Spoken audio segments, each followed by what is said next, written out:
Julle ken die resep vir animasie. Dollar kop af. Dis 'n gegil en 'n gejil van 'n ander wêreld. En as 'n slang tussen 'n klomp diere losraak, is daar paniek.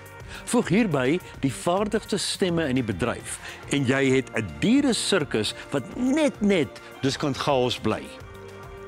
In die oorspronklike Zootropolis van 2016 was daar net soogdiere, maar die slag is daar reptiele by, selfs vlermuise. Noem 'n karakter en hulle is daar in dierlike vorm. Natuurlik verteenwoordig almal eintlik mense, want elkeen van hulle, ook die reptiel, het herkenbare eienskappe. Maar hoef jy altyd bang te wees vir 'n slang? Die vrolike fliek gaan eintlik oor die vriendskap tussen 'n haas met groot ore, om beter te kan hoor, my kind, en 'n jakkals. En hulle gaan undercover om die stad te red. Spanning meng gemaklik met komedie en kapriolle. Die uitbundige Zootropolis 2 gaan kinders laat gil van plesier en skoon van hulle springbilies laat vergeet. Aanbeveel in teaters. High Ground is eintlik 'n western, al speel dit nie in die Wilde Weste af nie. Dis dieselfde genre.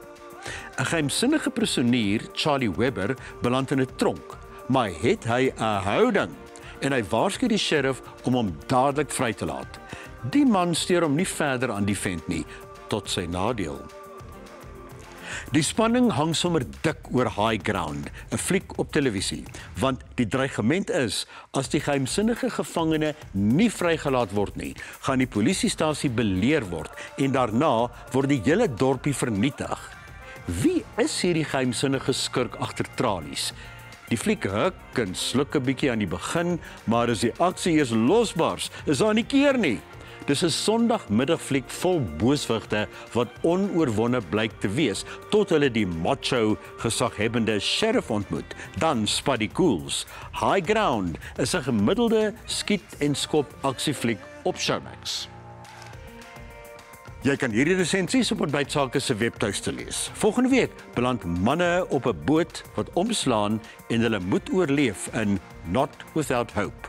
Ek groet tot dan.